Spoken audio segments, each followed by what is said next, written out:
We read to experience a world far from our own, to be gripped and enthralled by a captivating story, and to write alongside interesting and sympathetic characters. We read to share the ups and downs those characters endure, and we are glued to the page through those downs because of tension. Tension is the stylistic technique that evokes worry, anxiety, fear, and stress on both the reader and the character or characters in a story.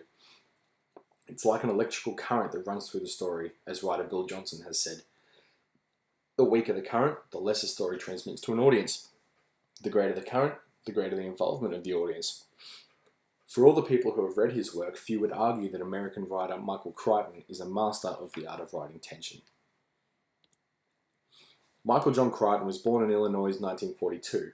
He grew into the age of technology, and after graduating from Harvard with a medical doctorate and a postdoctorate degree in biological studies, he quickly became passionate about computers and computer science.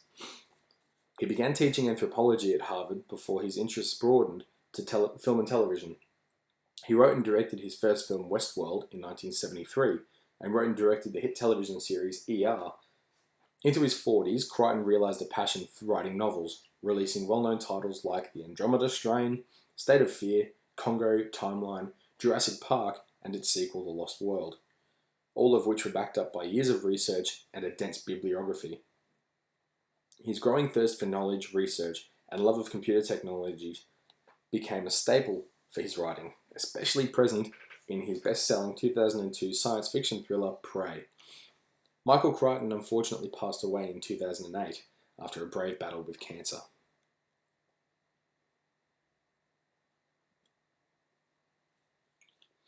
Prey marks the 22nd novel written by Michael Crichton and is a culmination of Crichton's passion for technology and his fascination with biological studies.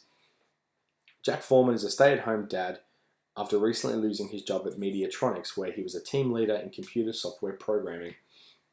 Jack was the head on an antivirus software project called Prey, where computer agents were programmed to mimic the behaviors of predatory animals in order to hunt down and kill a computer virus.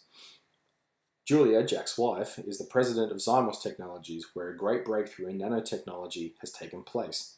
This leads Julia to spend a lot of her time at work and at the fabrication plant in Nevada, and not a lot of time at home with Jack and their 3 kids, Nicole, Eric, and baby Amanda. Julia's behavior, along with that of her colleagues, becomes very suspicious to Jack. Jack is called to the Zymos fab plant as a software advisor for his old employer, Mediatronics. Suspicious that his wife is having an affair, he accepts the role so that he can see what has been going on behind the veil of Julia's secrecy. Jack discovers that the reason he was called back to advise Zymos on this software, and the reason his wife was acting so strangely and secretive at home, is that they have bought and used Prey to develop weaponized nanoparticles with defense funding.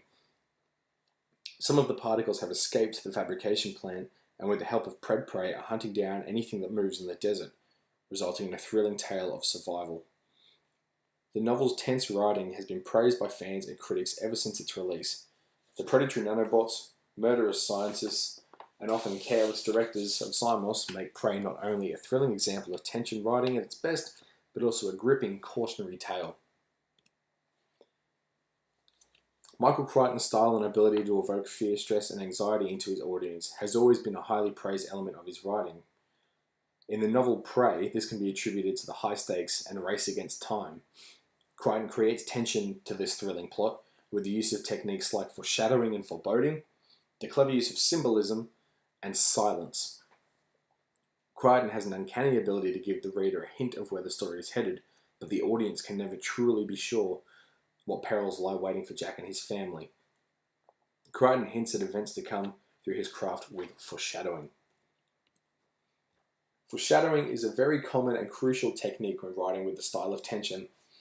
Foreshadowing is a device or technique used by writers to give their audience a hint of where the story is going and what is to unfold.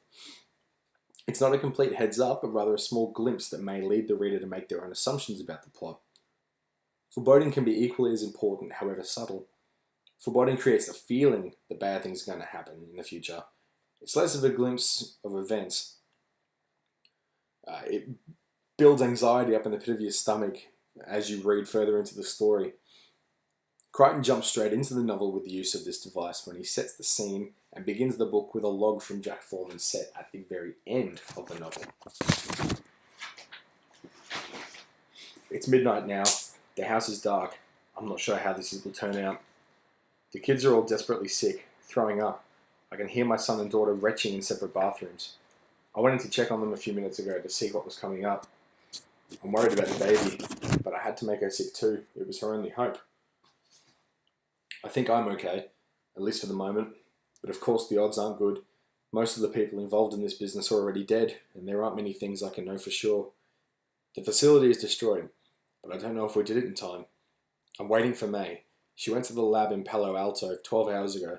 I hope she succeeded. I hope she made them understand how desperate the situation is. I expected to hear from the lab, but so far there's been no word. I have a ringing in my ears, which is a bad sign, and I feel a vibrating in my chest and abdomen. The baby's spitting up, not really vomiting. I'm feeling dizzy. I hope I don't lose consciousness. The kids need me, especially the little one. They're frightened. I don't blame them. I am too. Sitting here in the dark, it's hard to believe that a week ago my biggest problem was finding a job. It seems almost laughable now, but then things never do turn out the way you think they will. Crichton's opening page sets the expectation in readers for whatever events unfold to go horribly wrong. With the line, "I'm not sure how this will turn out," Crichton is already evoking nerves in the audience by using the narrator's voice as one of uncertainty. Mentioning that the facility has been destroyed implies to the reader that the action has already taken place by the time of Jack's recording, foreshadowing the catastrophic events that are to come, but keeping the reader guessing at what those events could be. The narrator then goes on to say, "I have a ringing in my ears, which is a bad sign, and I feel a vibrating in my chest and abdomen," foreshadowing the symptoms of whatever threat it is that Jack is trying to protect the kids from.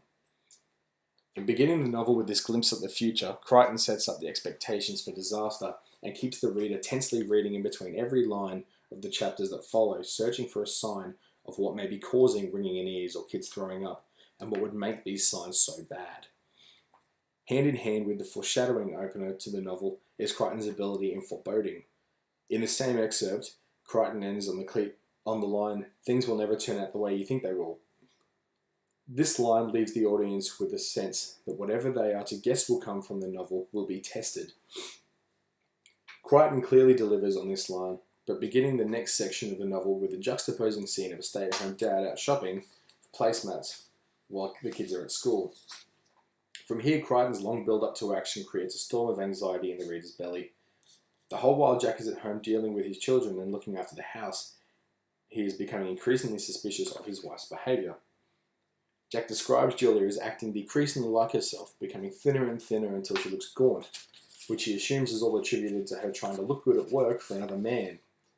But he soon comes to know it, as we do, as Crichton's foreboding of the fact that the woman was hardly Julia at all. Crichton also includes little pieces in the first part of the novel to foreshadow the nanobots' creation and their danger.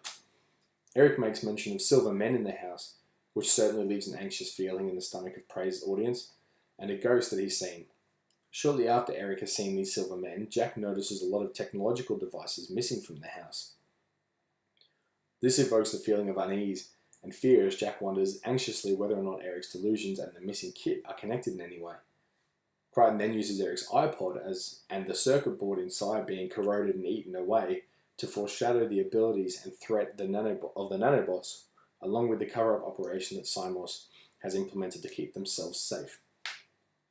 The audience is led to adopt an increasingly suspicious reading of the story as Julia's moods change so sporadically and her reactions to common occurrences become vaguer and vaguer.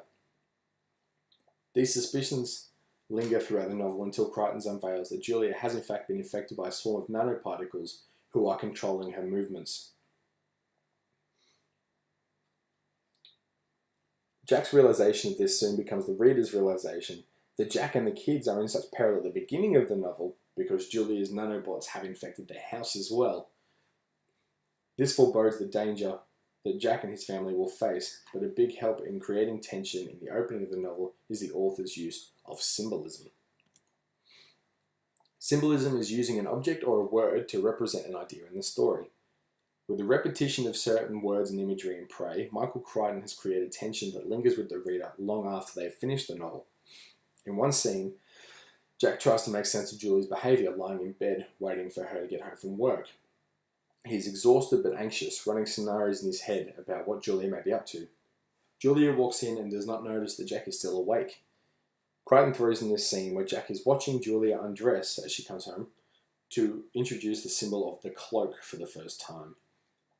The scene reads, "Then as I watched, her lips turned dark red and then black. She didn't seem to notice. The blackness flowed away from her mouth across her cheeks and over her lower face and onto her neck. I held my breath. I felt danger. The blackness now flowed in a sheet down her body until she was entirely covered as if with a cloak." Now Jack wakes up to assume this scene a vivid dream, but it did in fact actually happen. The cloak throughout literature has often represented an evil figure as it shrouds one in darkness. Crichton has cleverly used the image of the cloak to keep his audience in a tense frame of mind about the dangers that may lurk under this shroud of darkness. The cloak of nanoparticles also serves as a metaphor for the darkness that the opening chapters of the book foreshadow. Crichton repeats the symbol for the first time in the book when Jack tries to contact Ricky, the supervisor at Symos, but instead reaches his wife. Ricky's wife Mary asks Jack, does she say anything about the black cloak in conversation about their spouse's work? Immediately the audience is fearful for Jack, who is also shocked. The horror he thought he had dreamt was suddenly in his waking moments. The symbolism is then shifted to the cloud. It's not the introduction of a new symbol, but rather a pivotal moment when the symbolism is shifted. The reader is then led to believe the danger no longer looms over one person like a cloak, but rather it covers a far greater area like a cloud would. Clouds have also served as an omen or literary device for bad fortunes or danger in literature. The swarm of nanoparticles is from here on referred to as the cloud. Crichton also chooses to set the story in the Nevada desert, using the desert as a symbol for isolation and danger. The vast emptiness of the desert symbolises death, as the characters of the story struggle to survive not only the harsh heat and weather conditions, but also the swarm that is hunting them. Prey also makes astute use of silence as a literary device to cause tension in the audience. Silence is a staple of tension-causing literary devices, and Crichton is no stranger to this concept. Silence is all about what you leave out of a story rather than what you put in. It lies on the flip side of the previous slide. Silence is non-symbolic and can play with the spectrum between literality and abstract ideas, resulting in foggy signification. Crichton uses silence to create anxiety in Julie's behaviours, in her conversations with Jack, as she refuses to tell him what she is doing at work. Every time she is questioned about her day, Julia seems to shrug it off and try and change the subject. She ignores her husband's prying and focuses her attention on the kids or on some task that doesn't need doing. This makes for an increasingly anxious read. She finally lets Jack in on what she's been working on, but not the whole story. She shows him a DVD of a demo at Symos Fab facility in Nevada from that day, but it's immediately obvious that something is up. She came out of the shower into the bedroom toweling her short hair dry. I was sitting on the bed trying to watch the rest of the game. It occurred to me that she never used to take showers at night. Julia always took a shower in the morning before work. Now I realised she often came home and went straight to the shower before coming out to say hello to me and the kids. My body was still tense. I flicked the TV off. I said, "How was the demo?" "The what?" "The demo. Didn't you have a demo today?" "Oh," she said. "Oh yes, we did. It went fine when we finally got it going. The VCs in Germany couldn't stay for all of it because of the time change, but listen, do you want to see it?" "What do you mean?"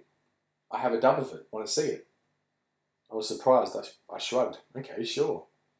"I'd really like to know what you think of this, Jack." I detected a patronising turn. My wife was including me in her work, making me feel a part of her life. I watched as she opened the briefcase and took out a DVD. She stuck it in the player and came back to sit with me on the bed. "What were you demoing?" I said. "The new medical imaging technology," she said. "It's really slick if I do say so myself." She snuggled up, tucking herself into my shoulder, all very cozy, just like old times. I still felt uneasy, but I put my arm around her. Firstly, we perceive Jack's suspicions towards Julia's sudden change in the night routine, which is never explained. This sudden change in patterns without reason is using silence to create an unease through making the reader reading between the lines. Why is Julia showering before she says hello to Jack and the kids? It's reasonable to assume, given Jack's anxiety, that she is washing off evidence of her affair, or whatever worse is happening, creating anxiety in the reader as well. When Jack asks about the demo, Julia is confused, which again implies that she is distracted and distant. Crichton has cleverly included this subtle moment to once again have the audience reading between the lines. What is on her mind? What is she up to? In the tension of this part, this uncertainty that Michael Crichton creates through the silence in this scene is an integral part in the tension of this part of the novel, especially considering that once Julia has fallen asleep, Jack watches on to realise that the video had not been recorded that day, as she said, but rather a week prior. This secretive behaviour is mimicked by all who work for Symos, who Jack meets or contacts. They are all vague and secretive, which begins to annoy Jack.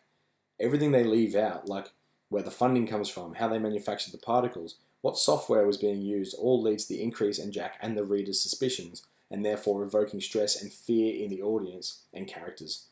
How will they stop this threat? Who is on Jack's side? Prey is the marriage of two of Crichton's most passionate loves. He combines his fascination with technology and computer programming with his postdoctorate in biological studies to deliver a tense, thrilling story of learning, behaving nanobots who threaten to kill us all. Through foreshadowing elements in the story, symbolizing key themes, and making the audience read between the lines to fuel their anxieties, Crichton has created tension throughout the novel. But perhaps the most tense and thrilling technique Crichton has used throughout all his work is his use of facts. The book's bibliography proves its merit as a cautionary tale, which, having read Prey, is a sobering fact.